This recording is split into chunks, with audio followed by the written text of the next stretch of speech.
Hi class, Professor Dave here, and here's an example for a hypothesis test for a proportion using your calculator to calculate the p-value. So suppose you heard that 30% of people actually quit drinking soda because they're eating healthier. You sampled 200 people and 72 said that they no longer drink this junk. Can we infer that more than 30% no longer drink soda? Which would be great, even more. Please don't. Okay, let's use a confidence level of 95%. So alpha, or the significance level, is 5%. Okay, so let's set up our hypotheses. Typically, we set up the alternative first because that's what we could possibly imply. And what are we trying to imply? Can we infer that more than 30% no longer drink soda? So that's greater than 30%.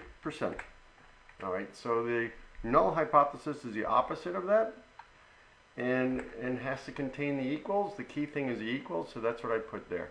So that's equal to 30%. We use that to anchor our assumption so we can calculate our p-value. So alpha is 0.05. Now we have to do this step. Does the sample results possibly allow us to infer HA? And we have 72 out of 200, which is 36%. So that is in the range of HA, so we could possibly infer it. Why don't we automatically infer it?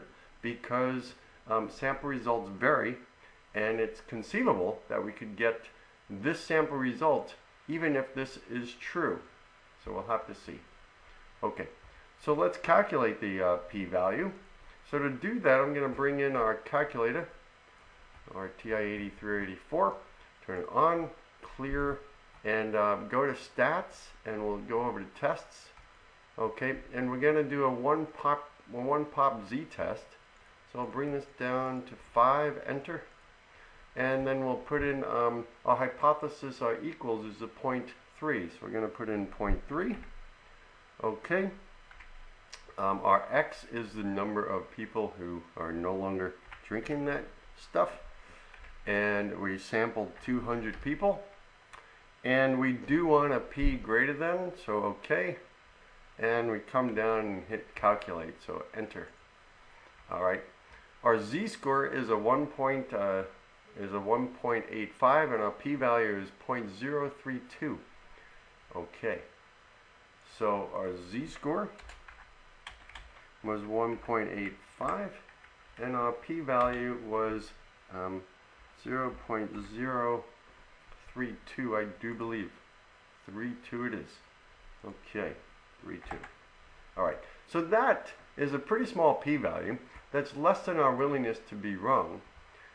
So we can go ahead and reject HO and infer HA. The probability of getting our sample results are more extreme under the assumption that p is 30 is really, really small. So most likely that HO's assumption is false, so we'll go with the alternative. So since the p-value is less than alpha, do reject HO. There is sufficient statistical evidence to infer that more than 30% no longer drink soda. Hooray. Hope that's helpful.